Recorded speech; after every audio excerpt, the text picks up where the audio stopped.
এই সেবাশ্রয় ক্যাম্প নিয়ে বলতে গেলে এই আমাদের ফলতাতে মাটির নিচ থেকে সেবাশ্রয় ক্যাম্পের ওষুধ পাওয়া যাচ্ছে। সংক্ষেপে মাটির নিচ থেকে সেবাশ্রয় ক্যাম্পের ওষুধ পাওয়া যাচ্ছে। স্যার এখানে যত নার্সিংহোম রয়েছে তাদের ফোর্স সৃষ্টি করে কারুর কাছে ইসিজি মেশিন, কারুর কাছ থেকে স্যার এক্স রে মেশিন সমস্ত কি নিয়ে যাওয়া হয়েছে। সেখান থেকে সব জায়গা থেকে সব এগুলো পুলিশ তদন্তের স্বার্থে সিজ করে নিয়ে যাচ্ছে। এখন স্বাস্থ্য পরিষেবা পুরো ভেঙে পড়েছে। স্যার এখানে স্যার আপনি স্যার দেখতে পাবেন কয়েকদিন যাবত দেখা যাচ্ছে যে কয়েকটা এফআইআর হয়েছে সেবাশ্রয় ক্যাম্প নিয়ে, তার তদন্ত চলছে। স্যার এখানে আমার বলার যেটা স্যার যে যেভাবে সেবাশ্রয় ক্যাম্পে এইরকম পরিবেশ পরিস্থিতি রয়েছে যেখানে স্বাস্থ্য পরিষেবা যুক্ত, যেখানে স্যার স্বাস্থ্য করতে গিয়ে কয়েকজন বিকলাঙ্গও হয়ে গেছে এবং যে ওষুধগুলো চিকিৎসা করা হয়েছিল সেগুলো মাটির নিচে পড়ে গর্ত খুলে পুঁতে দেওয়া হয়েছে। স্যার এরপরে আমি স্যার এবং যে খেলার মাঠের ওপরে এখনো ডায়মন্ড হারবার এবং ফলতা দুটো বড় বড় মাঠ, ডায়মন্ড হারবার সাব ডিভিশন মাঠের ওপরে এখনো পর্যন্ত সেবাশ্রয় ক্যাম্প রয়েছে এবং ফলতার খেলার মাঠের ওপরে সেবাশ্রয় ক্যাম্প এখনো পর্যন্ত স্টিল এক্সিস্ট। এবং স্যার সব থেকে বড় জিনিস স্যার যেটা বলার লোকের মুখে শোনা যাচ্ছে 4 তারিখ 12টার পরে নাকি ওখানে বিজেপি যারা করতো তাদের নিয়ে এসে সেবা করা হতো, সেই জন্য সেবাশ্রয় ক্যাম্পগুলো রেখে দেওয়া হয়েছিল। পরবর্তীকালে খুঁজে পাওয়া যায়নি। অভিযোগের পাহাড়ে সেবাশ্রয়, কাল বিধানসভায় মুখ্যমন্ত্রীর বিবৃতি। অভিষেক বন্দ্যোপাধ্যায় সেবাশ্রয় নিয়ে একের পর এক অভিযোগ। সেবাশ্রয় নিয়ে এবার বিধানসভায় সরব হয়েছেন ফলতার বিজেপি বিধায়ক। কাল বিধানসভায় বিবৃতি দেবেন মুখ্যমন্ত্রী, জানালেন পরিষদীয় মন্ত্রী। মাঠ দখল করে সেবাশ্রয় ক্যাম্পের অভিযোগ করেছেন বিজেপি বিধায়ক। নার্সিংহোম থেকে জোর করে মেশিন আনার অভিযোগ করা হয়েছে। মাটি খুঁড়ে ওষুধ পাওয়া গিয়েছে, সেবাশ্রয় নিয়ে অভিযোগ পরিষদীয় মন্ত্রীর। নিট প্রশ্নফাঁস কাণ্ডের প্রতিবাদ আন্দোলন চলছে। একদিকে সিজেপির সঙ্গে কেন্দ্রীয় সরকারের যে বৈঠক, সেই বৈঠক ইতিমধ্যেই শেষ হয়ে গিয়েছে। অন্যদিকে নয়াদিল্লিতে বিক্ষোভ প্রতিবাদ চলছে, সেই ছবি দেখতে পাচ্ছেন। আর এই প্রতিবাদ আন্দোলনের আঁচ এবার কলকাতাতেও। মিছিল, বামপন্থী সংগঠনের যে ছাত্র সংগঠন রয়েছে তাদের মিছিল।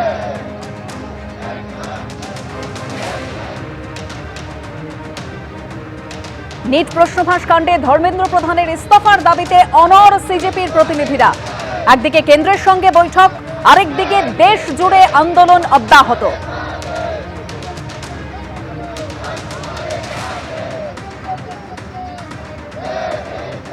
কেন্দ্রের সঙ্গে ককরোচ জনতা পার্টির প্রায় 2 ঘন্টার বৈঠক হয়। কেন্দ্রীয় শিক্ষামন্ত্রীর পদত্যাগ সহ 3 দফা দাবি আন্দোলনকারীদের, যেখানে কেন্দ্রীয় শিক্ষামন্ত্রীর পদত্যাগের দাবিতে অনড় সিজেপির প্রতিনিধিরা। তাদের যেটা প্রথম দাবি সেটা হচ্ছে কেন্দ্রীয় শিক্ষামন্ত্রীর পদত্যাগ। দ্বিতীয় দাবি আত্মঘাতী পড়ুয়াদের যে পরিবার তাদের 1 কোটি টাকা করে ক্ষতিপূরণ দিতে হবে। তৃতীয় দাবি সিজেপির আন্দোলনকারীদের বিরুদ্ধে সব এফআইআর প্রত্যাহার করে নিতে হবে। দ্বিতীয় ও তৃতীয় দাবির ক্ষেত্রে ইতিবাচক কেন্দ্র, এরকমই সিজেপির তরফে দাবি করা হয়েছে। তবে শিক্ষামন্ত্রীর ইস্তফার বিষয়ে কেন্দ্র সময় চেয়েছে, দাবি সিজেপির। কাল ফের বৈঠক হওয়ার কথা রয়েছে। এই আজকের যে বৈঠক, সেই বৈঠক শেষে জানালো সিজেপির প্রতিনিধিরা। জেপি নাড্ডা, জিতেন্দ্র সিং এর সঙ্গে সিজেপির আজকে 2 ঘন্টার বৈঠক হয়। একদিকে এই বৈঠক চলছিল যখন, অন্যদিকে কিন্তু দেশ জুড়ে এই আন্দোলন সেটা অব্যাহত। দিল্লি থেকে কলকাতা প্রশ্নফাঁসের প্রতিবাদে আন্দোলন অব্যাহত।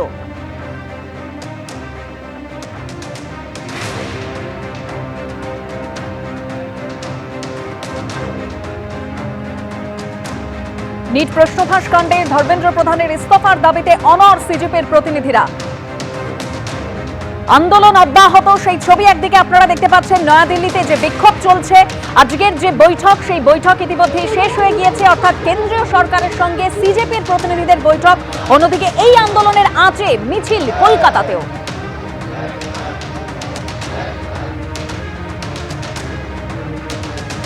প্রায় 2 ঘন্টা আজকে বৈঠক হয় সিজেপি প্রতিনিধিদের সঙ্গে কেন্দ্রীয় সরকারের।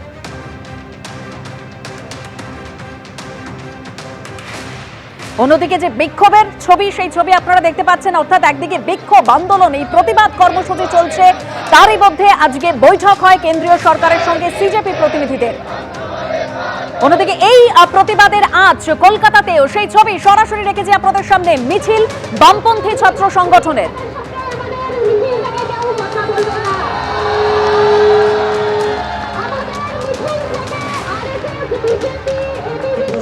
नरेंद्र मोदी जी से इस्तीफा ले लीजिए सर, धर्मेंद्र प्रधान का इस्तीफा ले लीजिए। अगर आप धर्मेंद्र प्रधान का इस्तीफा नहीं लेंगे तो ये जो देश भर में युवा सड़कों पर उतरे हैं ना, वो आपका इस्तीफा मांगना शुरू कर देंगे फिर। तो स्टूडेंट्स की भी भलाई इसी में है कि धर्मेंद्र प्रधान का इस्तीफा हो जाना चाहिए, और स्टूडेंट्स से ज्यादा भलाई नरेंद्र मोदी की है कि धर्मेंद्र प्रधान का इस्तीफा हो जाना चाहिए। आज मैं और आशुतोष जब गए जेपी नड्डा जी के साथ, डॉक्टर जितेंद्र सिंह जो डीओपीटी के भी मिनिस्टर है, पीएमओ के भी मिनिस्टर है, वो वहां पे मौजूद थे, साथ में उनके एक दो ऑफिसर्स भी। हम लोगों ने बहुत साफ शब्दों में और राइटिंग में उनको बताया हमारे 3 मेन डिमांड्स। नंबर 1 क्या है? सुनाई नहीं दे रहा है? धर्मेंद्र प्रधान इस्तीफा दो। तो नंबर 1 डिमांड जो नॉन नेगोशिएबल है कि या तो धर्मेंद्र प्रधान इस्तीफा दे या तो उनको मंत्रिमंडल से बर्खास्त करे सरकार, नॉन नेगोशिएबल। नंबर 2, 1 करोड़ का मुआवजा सारे फैमिलीज के लिए जिनके बच्चे इस नीट के ब्रोकन करप्ट एजुकेशन सिस्टम के वजह से आत्महत्या करके मर गए, 1 करोड़ का मुआवजा। नंबर 3, जितने हमारे भाई बहन यहां पे पीसफुल तरीके से प्रोटेस्ट कर रहे थे एंड जिन्होंने ब्रुटैलिटी सहा पुलिस के वजह से एंड उनके ऊपर एफआईआर दर्ज हुआ, वो सारे एफआईआर विड्रॉ किए जाए। किसी के ऊपर एफआईआर नहीं होना चाहिए, अगर हुआ है तो वो सारे एफआईआर विड्रॉ हो एंड सरकार एक सॉवरेन गारंटी दे हमें लिखित में कि फ्यूचर में भी किसी को टारगेट नहीं किया जाएगा। साथ साथ हम लोगों ने यह भी उनको बताया कि जो चौथा चीज है हमारा 5 पॉइंट पॉलिसी डिमांड चार्टर जो यहां पे वैष्णवी ने बनाया, हम सब लोगों ने उसमें इनपुट्स दिए, वैष्णवी ने बनाया एंड हम लोगों ने सार्वजनिक किया, वो भी सरकार उसको कंसिडर करे एंड हम लोग उस पर भी बातचीत करेंगे, लेकिन जब ये 3 मेन डिमांड्स पे हमारी एग्रीमेंट हो जाएगी। आंदोलनकारी लोगों के विषयों पर चर्चा करने के लिए यहाँ आए थे। लगभग 2 घंटे बातचीत चली। सरकार की ओर से मैं और मेरे साथ भारत सरकार के मंत्री जितेंद्र सिंह जी बातचीत में शामिल हुए। उनकी बातें हमने सुनी, बातें सौहार्दपूर्ण वातावरण में हुई और कई दृष्टि से उन सारी बातों पर हर तरीके से चर्चा हुई। उनकी मुख्यतः 3 डिमांड थी और 5 सुधार के दृष्टि से परीक्षा में सुझाव हुए। हमने उनको कहा कि हम कल आपके साथ दोपहर बाद मिलेंगे और फिर हम आपसे जो चर्चा आगे होगी वो आपको बताएंगे। একদিকে সিজেপির সঙ্গে কেন্দ্রীয় সরকারের সেই বৈঠক শেষ হয়ে গিয়েছে, যেখানে সিজেপির দাবি যে 3 দাবির মধ্যে 2 দাবির ক্ষেত্রে ইতিবাচক কেন্দ্র, আগামীকাল ফের বৈঠক হওয়ার কথা রয়েছে। অন্যদিকে প্রবল চাপের মুখে প্রশ্নফাঁস রুখতে এবার কড়া আইন আনতে চলেছে কেন্দ্র। প্রধানমন্ত্রীর নেতৃত্বে নতুন বিলে কেন্দ্রীয় মন্ত্রিসভার অনুমোদন। প্রশ্নফাঁসকে সংগঠিত অপরাধ হিসেবে চিহ্নিত করে এই নতুন বিল, 10 বছরের জেল সঙ্গে 10 কোটি টাকা জরিমানার সংস্থান রয়েছে এই বিলে। ফার্স্ট ট্র্যাক কোর্টে 3 মাসের মধ্যে শেষ করতে হবে শুনানি। প্রশ্নফাঁসের বিরুদ্ধে কড়া বিল, আগামী সপ্তাহেই এই বিল পেশের সম্ভাবনা।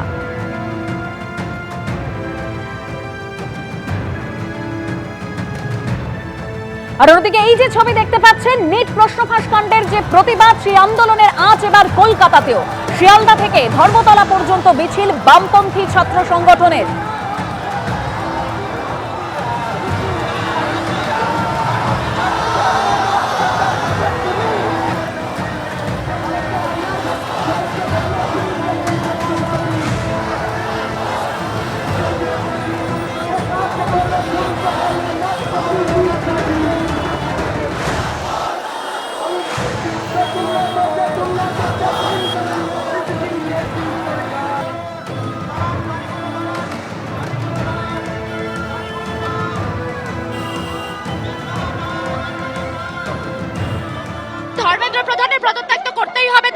নরেন্দ্র মোদিও as a prime minister accountability নিক। রাজ্যের অবস্থা দেখে আমাদেরকে এটা দেখতে হবে যে বন্ধ হওয়া সরকারি স্কুলগুলোকে আবার খুলে দিক। আর সেন্ট্রালি যদি দেখতে চাই, এই সমস্ত কম্পিটিটিভ এক্সামগুলো এনটিএ হ্যান্ডেল করছে, এনটিএ কে স্ট্র্যাপ করতে হবে। বিজেপির যে ইকো চেম্বারে প্রতিদিন দুর্নীতি প্রডিউস করে ওরা, প্রতিদিন চুরি প্রডিউস করে ওটা, গোটা প্রডিউসমেন্ট সিস্টেমটার বিরোধিতা করছে আমরা, তার বয়কট করছি। होगा होगा अच्छा तरीके होगा। नहीं ना, आप छोड़ दीजिए ना मेरे ऊपर। Only 10 weeks anti national force को बंगाल का धरती से उखाड़ फेंकने का काम चीफ मिनिस्टर शुभेंदु अधिकारी करेगा। 26 जनवरी हो, 15 अगस्त हो, सब त्योहार सब इंस्टीट्यूशन में मनाना चाहिए। जो अंदर रहकर ये सब करेगा वो सब नहीं होगा। हॉस्टल के अंदर वो सब नहीं चलेगा। मेरा पास सब आ गया है, थोड़ा संभाल के चलिए। आई एम वर्कआउट, इतना सबक सिखाने काम करूंगा वो तो ठीक है। ये धरती स्वाधीनता संग्राम का धरती है, ऋषि अरविंद का धरती है, इसमें कोई उल्टा सीधा काम करने नहीं दूंगा। এবিপি আনন্দ, এগিয়ে থাকে, এগিয়ে রাখে।